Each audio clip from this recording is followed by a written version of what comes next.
આજે શું બનાવવા માટે?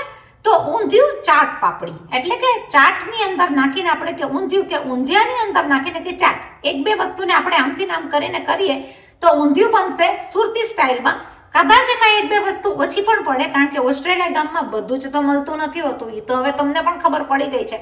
ફ્રોઝન વસ્તુ ઘણી નથી મળતી. ફ્રોઝન વસ્તુ મળી જાય છે સોરી, પણ તમને લીલું શાક નહીં મળે. તો એ પ્રમાણે આપણે બનાવી નાખશું સુરતી ઊંધિયું. એક બે વસ્તુ ઓછી હોય તો તમે તમારી રીતથી એડ કરી શકો. રીંગણું આમાં પડે છે, પણ રીંગણું ચાટ બનાવવાની છું એટલે રીંગણું મેં નથી નાખ્યું. તમને ભાવતું હોય તો તમે નાખી શકો છો. તો ચાલો આપણે બધું શાક હું તમને બતાડીને કહું કેવી રીતના આપણે કરશું ફ્રોઝન ચાટ ઊંધિયું. ચલો ભાઈ, મેં તો બધું શાક આમાં લઈ લીધું છે. તમે જોઈ શકો કે આ બધું ફ્રોઝન જ છે, કારણ કે પાપડી ને એવું તો નહીં જ મળે. એટલે પાપડી છે, ટિંડોરા છે, પછી મિક્સ છે. મિક્સની અંદર થોડું કંદ અને સુરણ જેવું લાગતું હોય એ પ્રમાણે આવતું હોય છે, પણ મોગો હશે પણ ચાલી જાય કંદ અને સુરણની જેમ. પણ તમારા દેશમાં મળે તો તમે તો નાખી જ શકો. બટેટા છે, પછી તુવેર છે, લીલી મરચાની પેસ્ટ છે, આદુ લસણ બનાવેલા રાખ્યા છે, અને સરગવો થોડો એવો નાખી દઈશું કે બાજુમાં એમને ખાવામાં સ્ટીકમાં મજા આવે. અને ગુવાર પણ છે. તો આ બધી વસ્તુને લઈ લેશું આપણે એકદમ લીલી સુરતી ઊંધિયાની જેમ, અને એમાંથી બનાવશું આપણે ચાટ. મેથી લઈ લીધી છે મેં, મારી ફ્રેશ મેથીને ફ્રોઝન કરીને રાખેલી. તો આ મેથી પણ તૈયાર જ છે. અને લઈ લીધી છે જોડે કડક મજાની પૂરી. પૂરી સાથે એમને પણ તમે ખાઈ શકો, પણ આ છે પ્રેઝન્ટેશન માટે. લસણ અને આદુની પેસ્ટ આપણી તૈયાર છે. ચલો કરી નાખીએ મજાનું પ્રેશર કુકરમાં ઊંધિયું.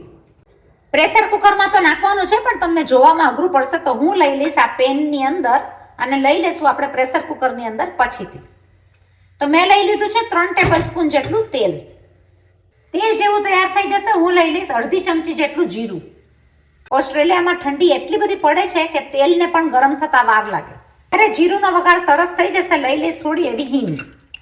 હિંગ સાથે લઈ લઈશું જોરદાર લસણ. એની સાથે લઈ લઈશ આદુ. આદુ સાથે 1 ચમચી જેટલા લઈ લઈશ લીલા મરચા. જો વઘાર તો એકદમ સરસ મજાનો કડક કડક થઈ ગયો છે, તો લઈ લઈશ હું આ બધું ફ્રોઝન શાક કે લીલું શાક. શાકને જરાક ઉકલાવીને આપણે એનું મોઇસ્ચર ઓછું કરી નાખશું. ભાઈ લીલું છમ શાક રાખવું છે એટલે હું લઈ લઈશ પિંચ એવી સોડા બાયકાર. ચલો 2 મિનિટ જેવું મેં શાકને થવા દીધું છે સોફ્ટ.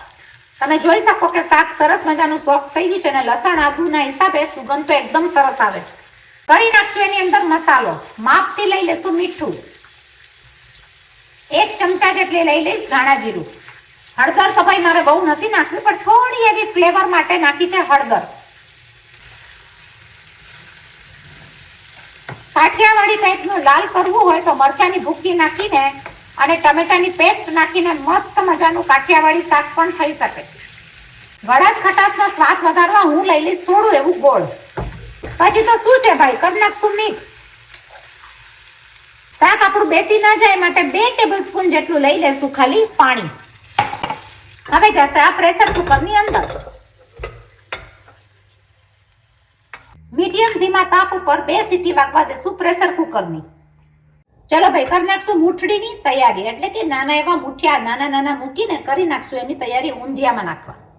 મેં લઈ લીધી છે મેથી. માપથી લઈ લઈશ મીઠું. જરા એવી લઈ લઈશ હળદર. હળદરનો ભાગ ન નાખો તો પણ ચાલે. ધાણા જીરું. આ બધું મેં લીધું છે હાફ ટીસ્પૂન. હાફ ટીસ્પૂન જેટલો ગોળ. મરચાની પેસ્ટ. જરા એવી હિંગ. 1 ટીસ્પૂન જેટલું તેલ. Pinch of soda bicarb. એનાથી મુઠિયા તમારા સોફ્ટ પણ થશે અને એકદમ સરસ મજાના ફૂલશે. 1 થી 2 ટેબલ સ્પૂન જેટલો ચણાનો લોટ. બધી વસ્તુને કરી નાખશું મિક્સ. લસણ અને આદુની પેસ્ટ હોય તો તમે એમાં પણ નાખી શકો, પણ લસણ અને આદુની પેસ્ટ આપણે સરખા પ્રમાણમાં લઈ લીધી છે શાકની અંદર. આ આપણો મુઠિયાનો મસાલો થઈ ગયો છે તૈયાર. તેલવાળો હાથ લઈને ગોળ ગોળ વાળી લેશું. કોઈ પણ ઊંધિયું હોય આ મુઠિયા માટેની મારામારી બહુ જ થતી હોય છે. ઘણા આને મૂઠડી કે, ઘણા આને મુઠિયા કે, પણ મૂઠડી જેવું જ કહેવાય. તો આની મારામારી બહુ જ થાય. તો ઊંધિયાના શાક જ્યારે પણ હોય ત્યારે મોટા પ્રમાણમાં મારા ઘરમાં મૂઠડી વધારેમાં વધારે નખાતી હોય છે, કારણ કે આ લાગે ખાવામાં બહુ જ સ્વાદિષ્ટ. એમને પણ કરી હોય તો ચા સાથે તમને બહુ જ મજા આવે. કે આ મૂઠડીની તો તમને હું સ્ટોરી કહું. આ મૂઠડી એવી વસ્તુ છે કે બહુ જ ભાવે. તમે ક્યાંય પણ ઊંધિયું કર્યું હશે ને તો બધા મૂઠિયા જ ગોતતા હશે કે મૂઠિયા ક્યારે વધારે મળે એની અંદર મૂઠિયા. એટલે આ ભાગને હું વધારે નાખતી હોઉં છું મૂઠડી જ્યારે પણ બનાવું ત્યારે, કારણ કે ખાવામાં લાગે બહુ જ સ્વાદિષ્ટ. અંદર ઘણું બધું પડ્યું હોય એટલે બહુ સરસ લાગે. તો આને આપણે તળીને નાખી દેશું ઊંધિયાના શાકની અંદર. તળી લઈશ એને મીડિયમ ધીમા તાપ ઉપર. ત્યાં સુધીમાં આપણી પ્રેશરની સીટી પણ વાગવા માંડી ગઈ છે.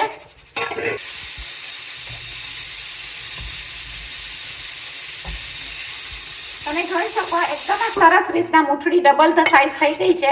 પિંચ ઓફ સોડા બાયકાર નાખવાથી અને તેલ નાખવાથી સોફ્ટ પણ થાય અને ફૂલે પણ ખરી. આ મૂઠડીને હું બહુ કડક નહીં થવા દઉં એટલે હું કાઢી લઈશ એને તરત જ. 2 સીટીમાં પ્રેશર કુકર કરી દીધું છે બંધ. પ્રેશર કુકર ખુલ્લાની સાથે તમે જોઈ શકો કે શાક એકદમ સરસ મજાનું થઈ ગયું છે. લઈ લેશું આના પેનની અંદર. ગરમ શાકની અંદર એની અંદર રહેલું પાણી જ અંદર થોડું એવું લઈ લેશું. 1 કે 2 ટેબલ સ્પૂન જેટલું. ખતખતતા શાકમાં લઈ લેશું મૂઠડી. જોરદાર સ્વાદ વધારવા માટે લઈ લેશું ગરમ મસાલો અડધી ચમચી. 2 થી 3 મિનિટ ખતખતવા દેશું.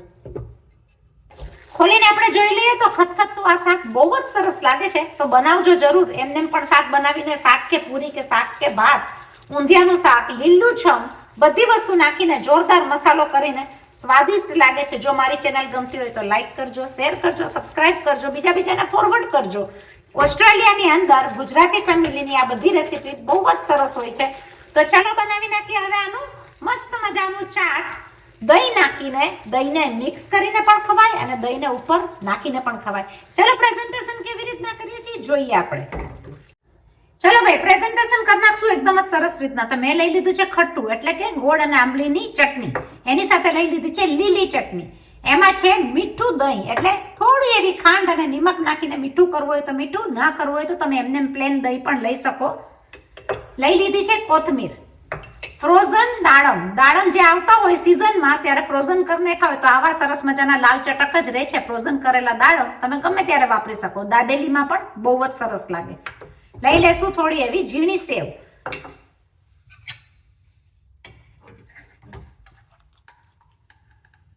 ઊંધિયાના શાકને ભરી લેશું આપણે આપણી પ્રેઝન્ટેશન પૂરીમાં. સરસ મજાનું ઊંધિયું ચાટ કરવા માટે હું લઈ લઈશ દહીં. તમે દહીંની અંદર પણ ઊંધિયાના શાકને થોડું રગદોડી શકો, નહીતર ઉપર આવી રીતના દહીં લઈને આપણે કરી નાખશું એનું પ્રેઝન્ટેશન. થોડું એવું ખટ્ટું. લઈ લેશું લીલી ચટણી, સેવ, દાડમના દાણા અને ધાણા. ઊંધિયું પાપડી ચાટ અને ઊંધિયું પૂરી તૈયાર જ છે. જમવા માટે આવી જાઓ. ચલો આટલી સરસ મજાની રેસીપી બનતી હોય તો આ બનાવી સાવ જ સહેલી છે. બનાવીને જોજો. બનાવેલી આ ડીશમાંથી આપણે લઈ લેશું પહેલું પ્રેઝન્ટેશન એટલે કે સ્વાદને ચાખીને જોશું કે કેવું થયું છે. તો હું લઈ લઈશ પહેલા મૂઠિયા. કટ કરીને જોઈએ. મૂઠિયા બહુ જ સરસ રીતના અંદરથી પોચા છે.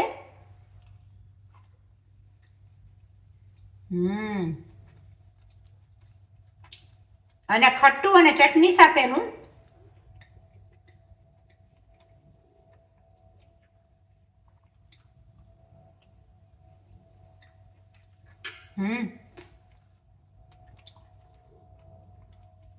ખરેખર બહુ જ યમી લાગે છે. તો આ બનાવજો જરૂર. આની પર તમે ડેકોરેશનમાં ઘણી બધી વસ્તુઓ નાખી શકો. તો આપણું આ તૈયાર છે ચાટ ઊંધિયું રેડી.